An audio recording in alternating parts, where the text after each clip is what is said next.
श्रीगणेशाय नमः। नारद उवाच प्रणम्य शिरसा देवं गौरीपुत्रं विनायकं भक्तावासं स्मरेन्नित्य आयुः कामार्थसाधये। प्रथमं वक्रतुण्डं च एकदन्तं द्वितीयकं तृतीयं कृष्णपिङ्गाक्षं गजवक्त्रं चतुर्धकं लम्बोदरं पञ्चमं च षष्ठं विकटमेव च सप्तमं विघ्नराजेन्द्रं च धूम्रवर्णं तथाष्टमं नवमं भालचन्द्रं च दशमं तु विनायकम् एकदंसं गणपतिं द्वादशं तु गजाननं द्वादशैतानि नामानि त्रिसन्ध्यं यः पठेन्नरः न च विघ्नभयं तस्य सर्वसिद्धिकरं प्रभो। विद्यार्थी लभते विद्यां धानार्थी लभते धनं पुत्रार्थी लभते पुत्रार्मोक्षार्थी लभते गतिं। जपेत् गणपतिस्तोत्रं षड्भिर्मासैः फलं लभेत् संवत्सरेण सिद्धिं च लभते नात्र संशयः। अष्टभ्यो ब्राह्मणेभ्यश्च लिखित्वा यः समर्पयेत् तस्य विद्या भवेत् सर्वा गणेशस्य प्रसादतः। श्रीगणेशाय नमः। नारद उवाच प्रणम्य शिरसा देवं गौरीपुत्रं विनायकं भक्तावासं स्मरेन्नित्य आयुः कामार्थसाधये।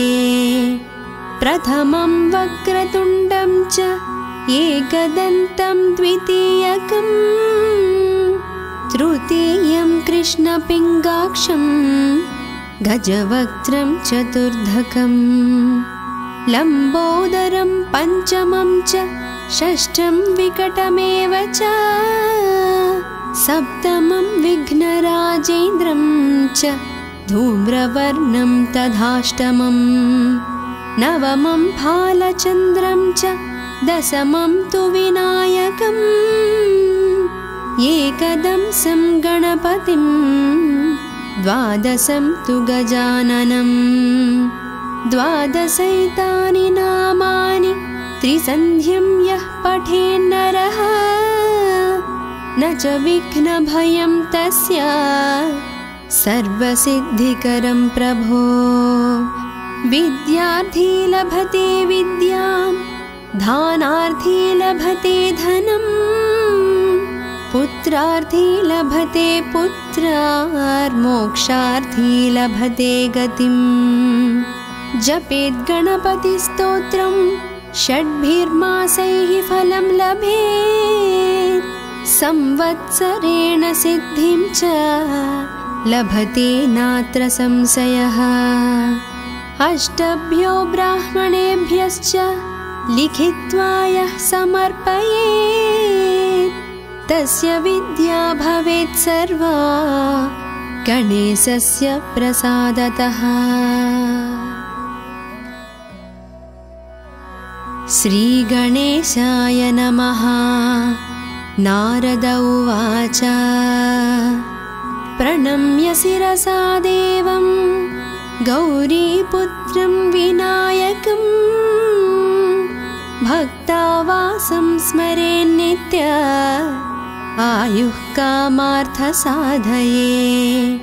प्रथमं वक्रतुण्डं च एकदन्तं द्वितीयकं तृतीयं कृष्णपिङ्गाक्षं गजवक्त्रं चतुर्धकं लम्बोदरं पञ्चमं च षष्ठं विकटमेव च सप्तमं विघ्नराजेन्द्रं च धूम्रवर्णं तथाष्टमम् नवमं फालचन्द्रं च दशमं तु विनायकम् एकदंसं गणपतिं द्वादशं तु गजाननम् द्वादशैतानि नामानि त्रिसन्ध्यं यः पठेन्नरः न च विघ्नभयं तस्य सर्वसिद्धिकरं प्रभो विद्यार्थी लभते विद्यां धानार्थी लभते धनं पुत्रार्थी लभते पुत्रार्मोक्षार्थी लभते गतिम् जपेत् गणपतिस्तोत्रं षड्भिर्मासैः फलं लभेत् संवत्सरेण सिद्धिं च लभते नात्र संशयः अष्टभ्यो ब्राह्मणेभ्यश्च लिखित्वा यः समर्पयेत् तस्य विद्या भवेत् सर्वा गणेशस्य प्रसादतः। श्रीगणेशाय नमः। नारद उवाच प्रणम्य शिरसा देवं गौरीपुत्रं विनायकं भक्तावासं स्मरेन्नित्य आयुः कामार्थसाधये प्रथमं वक्रतुण्डं च एकदन्तं द्वितीयकं तृतीयं कृष्णपिङ्गाक्षं गजवक्त्रं चतुर्धकं लम्बोदरं पञ्चमं च षष्ठं विकटमेव च सप्तमं विघ्नराजेन्द्रं च धूम्रवर्णं तथाष्टमं नवमं फालचन्द्रं च दशमं तु विनायकम् एकदंसं गणपतिं द्वादशं तु गजाननम् द्वादशैतानि नामानि त्रिसन्ध्यं यः पठेन्नरः न च विघ्नभयं तस्य सर्वसिद्धिकरं प्रभो विद्यार्थी लभते विद्यां धानार्थी लभते धनं पुत्रार्थी लभते पुत्रार्मोक्षार्थी लभते गतिम् जपेत् गणपतिस्तोत्रं षड्भिर्मासैः फलं लभेत् संवत्सरेण सिद्धिं च लभते नात्र संशयः अष्टभ्यो ब्राह्मणेभ्यश्च लिखित्वा यः समर्पयेत् तस्य विद्या भवेत् सर्वा गणेशस्य प्रसादतः। श्रीगणेशाय नमः। नारद उवाच प्रणम्य शिरसा देवं गौरीपुत्रं विनायकं भक्तावासं स्मरेन्नित्य आयुः कामार्थसाधये प्रथमं वक्रतुण्डं च एकदन्तं द्वितीयकं तृतीयं कृष्णपिङ्गाक्षं गजवक्त्रं चतुर्धकं लम्बोदरं पञ्चमं च षष्ठं विकटमेव च सप्तमं विघ्नराजेन्द्रं च धूम्रवर्णं तथाष्टमं नवमं फालचन्द्रं च दशमं तु विनायकम् एकदंसं गणपतिं द्वादशं तु गजाननम् द्वादशैतानि नामानि त्रिसन्ध्यं यः पठेन्नरः न च विघ्नभयं तस्य सर्वसिद्धिकरं प्रभो। विद्यार्थी लभते विद्यां, दानार्थी लभते धनं, पुत्रार्थी लभते पुत्रार्, मोक्षार्थी लभते गतिम्। जपेत् गणपतिस्तोत्रं षड्भिर्मासैः फलं लभेत्, संवत्सरेण सिद्धिं च लभते नात्र संशयः। अष्टभ्यो ब्राह्मणेभ्यश्च लिखित्वा यः समर्पयेत्, तस्य विद्या भवेत् सर्वा गणेशस्य प्रसादतः। श्रीगणेशाय नमः। नारद उवाच प्रणम्य शिरसा देवं गौरीपुत्रं विनायकं, भक्तावासं स्मरेन्नित्य आयुः कामार्थसाधये। प्रथमं वक्रतुण्डं च एकदन्तं द्वितीयकं, तृतीयं कृष्णपिङ्गाक्षं गजवक्त्रं चतुर्धकं, लम्बोदरं पञ्चमं च षष्ठं विकटमेव च, सप्तमं विघ्नराजेन्द्रं च धूम्रवर्णं तथाष्टमं, नवमं फालचन्द्रं च दशमं तु विनायकम्। एकदंसं गणपतिं द्वादशं तु गजाननं, द्वादशैतानि नामानि त्रिसन्ध्यं यः पठेन्नरः, न च विघ्नभयं तस्य सर्वसिद्धिकरं प्रभो। विद्यार्थी लभते विद्यां, दानार्थी लभते धनं, पुत्रार्थी लभते पुत्रार्, मोक्षार्थी लभते गतिम्। जपेत् गणपतिस्तोत्रं षड्भिर्मासैः फलं लभेत्, संवत्सरेण सिद्धिं च लभते नात्र संशयः। अष्टभ्यो ब्राह्मणेभ्यश्च लिखित्वा यः समर्पयेत्, तस्य विद्या भवेत् सर्वा गणेशस्य प्रसादतः। श्रीगणेशाय नमः। नारद उवाच प्रणम्य शिरसा देवं गौरीपुत्रं विनायकं, भक्तावासं स्मरेन्नित्य आयुः कामार्थसाधये।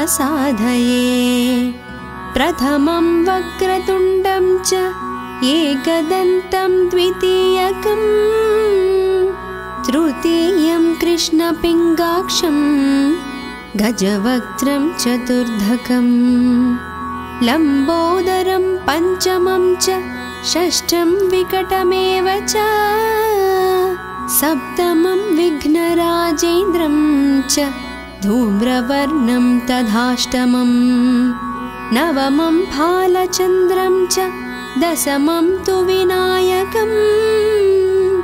एकदंसं गणपतिं द्वादशं तु गजाननं, द्वादशैतानि नामानि त्रिसन्ध्यं यः पठेन्नरः, न च विघ्नभयं तस्य सर्वसिद्धिकरं प्रभो।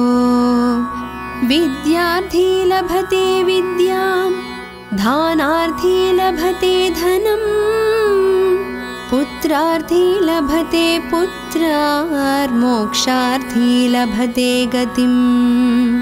जपेत् गणपतिस्तोत्रं षड्भिर्मासैः फलं लभेत्, संवत्सरेण सिद्धिं च लभते नात्र संशयः। अष्टभ्यो ब्राह्मणेभ्यश्च लिखित्वा यः समर्पयेत्, तस्य विद्या भवेत् सर्वा गणेशस्य प्रसादतः। श्रीगणेशाय नमः। नारद उवाच प्रणम्य शिरसा देवं गौरीपुत्रं विनायकं भक्तावासं स्मरेन्नित्य आयुः कामार्थसाधये। प्रथमं वक्रतुण्डं च एकदन्तं द्वितीयकं तृतीयं कृष्णपिङ्गाक्षं गजवक्त्रं चतुर्धकं लम्बोदरं पञ्चमं च षष्ठं विकटमेव च सप्तमं विघ्नराजेन्द्रं च धूम्रवर्णं तथाष्टमं नवमं भालचन्द्रं च दशमं तु विनायकम् एकदंसं गणपतिं द्वादशं तु गजाननं द्वादशैतानि नामानि त्रिसन्ध्यं यः पठेन्नरः न च विघ्नभयं तस्य सर्वसिद्धिकरं प्रभो। विद्यार्थी लभते विद्यां दानार्थी लभते धनं पुत्रार्थी लभते पुत्रार्मोक्षार्थी लभते गतिं। जपेत् गणपतिस्तोत्रं षड्भिर्मासैः फलं लभेत् संवत्सरेण सिद्धिं च लभते नात्र संशयः। अष्टभ्यो ब्राह्मणेभ्यश्च लिखित्वा यः समर्पयेत् तस्य विद्या भवेत् सर्वा गणेशस्य प्रसादतः। श्रीगणेशाय नमः। नारद उवाच प्रणम्य शिरसा देवं गौरीपुत्रं विनायकं भक्तावासं स्मरेन्नित्य आयुः कामार्थसाधये। प्रथमं वक्रतुण्डं च एकदन्तं द्वितीयकं तृतीयं कृष्णपिङ्गाक्षं गजवक्त्रं चतुर्धकं लम्बोदरं पञ्चमं च षष्ठं विकटमेव च सप्तमं विघ्नराजेन्द्रं च धूम्रवर्णं तथाष्टमं नवमं भालचन्द्रं च दशमं तु विनायकम् एकदंसं गणपतिं द्वादशं तु गजाननं द्वादशैतानि नामानि त्रिसन्ध्यं यः पठेन्नरः न च विघ्नभयं तस्य सर्वसिद्धिकरं प्रभो। विद्यार्थी लभते विद्यां दानार्थी लभते धनं पुत्रार्थी लभते पुत्रार्मोक्षार्थी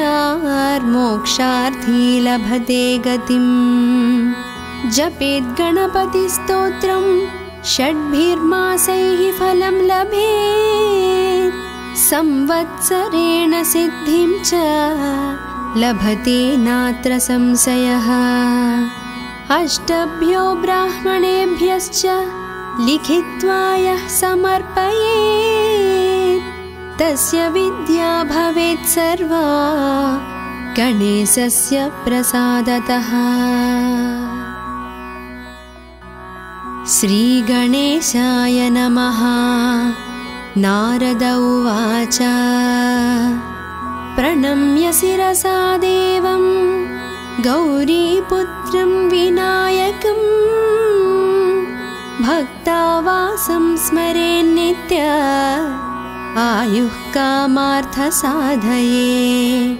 प्रथमं वक्रतुण्डं च एकदन्तं द्वितीयकं तृतीयं कृष्णपिङ्गाक्षं गजवक्त्रं चतुर्धकं लम्बोदरं पञ्चमं च षष्ठं विकटमेव च सप्तमं विघ्नराजेन्द्रं च धूम्रवर्णं तथाष्टमं नवमं भालचन्द्रं च दशमं तु विनायकम् एकदंसं गणपतिं द्वादशं तु गजाननं द्वादशैतानि नामानि त्रिसन्ध्यं यः पठेन्नरः न च विघ्नभयं तस्य सर्वसिद्धिकरं प्रभो विद्यार्थी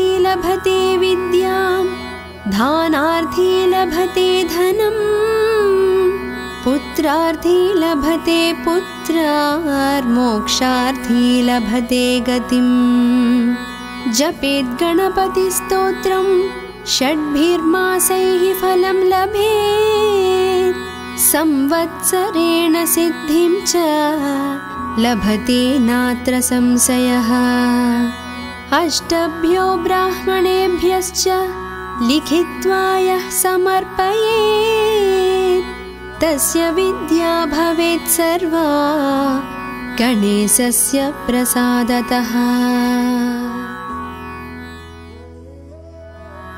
श्रीगणेशाय नमः। नारद उवाच प्रणम्य शिरसा देवं गौरीपुत्रं विनायकं भक्तावासं स्मरेन्नित्य आयुः कामार्थसाधये प्रथमं वक्रतुण्डं च एकदन्तं द्वितीयकं तृतीयं कृष्णपिङ्गाक्षं गजवक्त्रं चतुर्धकं लम्बोदरं पञ्चमं च षष्ठं विकटमेव च सप्तमं विघ्नराजेन्द्रं च धूम्रवर्णं तथाष्टमं नवमं भालचन्द्रं च दशमं तु विनायकम् एकदंसं गणपतिं द्वादशं तु गजाननं द्वादशैतानि नामानि त्रिसन्ध्यं यः पठेन्नरः न च विघ्नभयं तस्य सर्वसिद्धिकरं प्रभो विद्यार्थी लभते विद्यां धानार्थी लभते धनं पुत्रार्थी लभते पुत्रार्मोक्षार्थी लभते गतिं जपेत् गणपतिस्तोत्रं षड्भिर्मासैः फलं लभेत् संवत्सरेण सिद्धिं च लभते नात्र संशयः अष्टभ्यो ब्राह्मणेभ्यश्च लिखित्वा यः समर्पयेत् तस्य विद्या भवेत् सर्वा गणेशस्य प्रसादतः। श्रीगणेशाय नमः। नारद उवाच प्रणम्य शिरसा देवं गौरीपुत्रं विनायकं भक्तावासं स्मरेन्नित्य आयुः कामार्थसाधये प्रथमं वक्रतुण्डं च एकदन्तं द्वितीयकं तृतीयं कृष्णपिङ्गाक्षं गजवक्त्रं चतुर्धकं लम्बोदरं पञ्चमं च षष्ठं विकटमेव च सप्तमं विघ्नराजेन्द्रं च धूम्रवर्णं तथाष्टमं नवमं भालचन्द्रं च दशमं तु विनायकम् एकदंसं गणपतिं द्वादशं तु गजाननं द्वादशैतानि नामानि त्रिसन्ध्यं यः पठेन्नरः न च विघ्नभयं तस्य सर्वसिद्धिकरं प्रभो। विद्यार्थी लभते विद्यां दानार्थी लभते धनं पुत्रार्थी लभते पुत्रार्मोक्षार्थी लभते गतिम्। जपेत् गणपतिस्तोत्रं षड्भिर्मासैः फलं लभेत् संवत्सरेण सिद्धिं च लभते नात्र संशयः। अष्टभ्यो ब्राह्मणेभ्यश्च लिखित्वा यः समर्पयेत् तस्य विद्या भवेत् सर्वा गणेशस्य प्रसादतः। श्रीगणेशाय नमः। नारद उवाच प्रणम्य शिरसा देवं गौरीपुत्रं विनायकं भक्तावासं स्मरेन्नित्य आयुः कामार्थसाधये। प्रथमं वक्रतुण्डं च एकदन्तं द्वितीयकं तृतीयं कृष्णपिङ्गाक्षं गजवक्त्रं चतुर्धकं लम्बोदरं पञ्चमं च षष्ठं विकटमेव च सप्तमं विघ्नराजेन्द्रं च धूम्रवर्णं तथाष्टमं नवमं भालचन्द्रं च दशमं तु विनायकम् एकदंसं गणपतिं द्वादशं तु गजाननं द्वादशैतानि नामानि त्रिसन्ध्यं यः पठेन्नरः न च विघ्नभयं तस्य सर्वसिद्धिकरं प्रभो। विद्यार्थी लभते विद्यां दानार्थी लभते धनं पुत्रार्थी लभते पुत्रार्मोक्षार्थी लभते गतिम्। जपेत् गणपतिस्तोत्रं षड्भिर्मासैः फलं लभेत् संवत्सरेण सिद्धिं च लभते नात्र संशयः। अष्टभ्यो ब्राह्मणेभ्यश्च लिखित्वा यः समर्पयेत् तस्य विद्या भवेत् सर्वा गणेशस्य प्रसादतः। श्रीगणेशाय नमः। नारद उवाच प्रणम्य शिरसा देवं गौरीपुत्रं विनायकं भक्तावासं स्मरेन्नित्य आयुः कामार्थसाधये। प्रथमं वक्रतुण्डं च एकदन्तं द्वितीयकं तृतीयं कृष्णपिङ्गाक्षं गजवक्त्रं चतुर्धकं लम्बोदरं पञ्चमं च षष्ठं विकटमेव च सप्तमं विघ्नराजेन्द्रं च धूम्रवर्णं तथाष्टमं नवमं भालचन्द्रं च दशमं तु विनायकम् एकदंसं गणपतिं द्वादशं तु गजाननं द्वादशैतानि नामानि त्रिसन्ध्यं यः पठेन्नरः न च विघ्नभयं तस्य सर्वसिद्धिकरं प्रभो। विद्यार्थी लभते विद्यां दानार्थी लभते धनं पुत्रार्थी लभते पुत्रार्मोक्षार्थी लभते गतिम्। जपेत् गणपतिस्तोत्रं षड्भिर्मासैः फलं लभेत् संवत्सरेण सिद्धिं च लभते नात्र संशयः। अष्टभ्यो ब्राह्मणेभ्यश्च लिखित्वा यः समर्पयेत् तस्य विद्या भवेत् सर्वा गणेशस्य प्रसादतः।